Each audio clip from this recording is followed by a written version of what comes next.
Hi there, my name is Laura Bernard, and I'd like to welcome you to another Impact Insight. Today we're going to talk about the importance of avoiding a type when you're setting up your PMO or trying to determine your services and how you might need to evolve to support the changing business needs. Here's the thing. There's different ways to look at types, and we'll explore both of them today. But I want you thinking about your PMO and what services and capabilities you provide now or want to provide, and how fitting into a type isn't really going to help you. So one set of types is all about, I call behavior types.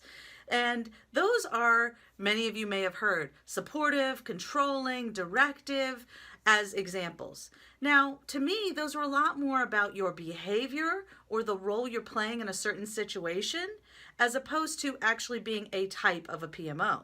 Think about your own personal behavior. Sometimes you're in a situation where you have to be more directive. Other times you need to be more supportive, sometimes controlling. All of those are covered when you're trying to be a parent, right? It all depends on the situation and the needs in that situation, right? So why would you typecast your PMO into one certain set of behaviors when the business needs could evolve, and you might find yourself in a position where one service you're providing is being very supportive and cultivating and building capability, for example. Other times, or in another service, you might need to be more directive, as in driving the direction of the organization, for example, with a portfolio service that you're providing.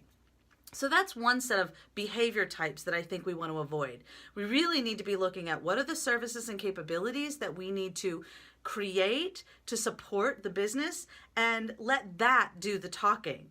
Now, the other set of types that you might have heard of are what capabilities or services you're going to provide. For example, well, we're going to be a center of excellence PMO, or we're just going to be a strategic PMO, or we're just going to be a project execution PMO.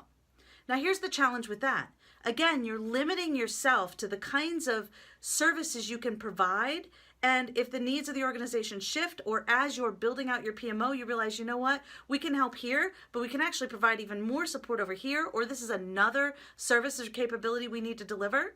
And if it doesn't fit into your model or your mode of operating, then you may just discard it and miss out on a huge opportunity to support the organization where the needs are.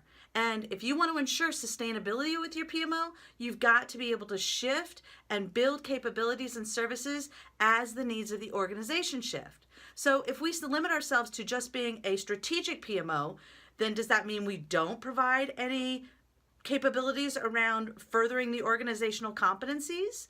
Or if we're just going to be a project execution PMO, does that mean we can't set some standards or best practices to ensure that people are doing things consistently, thereby increasing productivity and throughput? So let's just throw all of those categories or buckets out the window and take a step back to say, why are we here, and what business problems are we solving? Where are the pain points, and where are the opportunities to serve the organization? We are a service function. Let's serve the organization in a way that's going to get high impact. If you do that, then you are good to go. So sometimes that means doing a little bit of center of excellence stuff. Sometimes that means we're doing a little bit of project or program execution. Sometimes that means, and usually and always, we should be looking at strategy. And so we should all be a strategic office.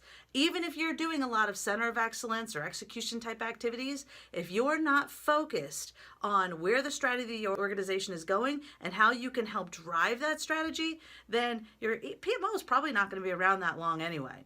So throw out the types, just look at where are the opportunities to serve, provide value, and make an impact quickly, and let that be your guide to where you go with your PMO. All right, that's it for today. Thank you so much for your time, and I look forward to seeing you again on another Impact Insight. Have a great day.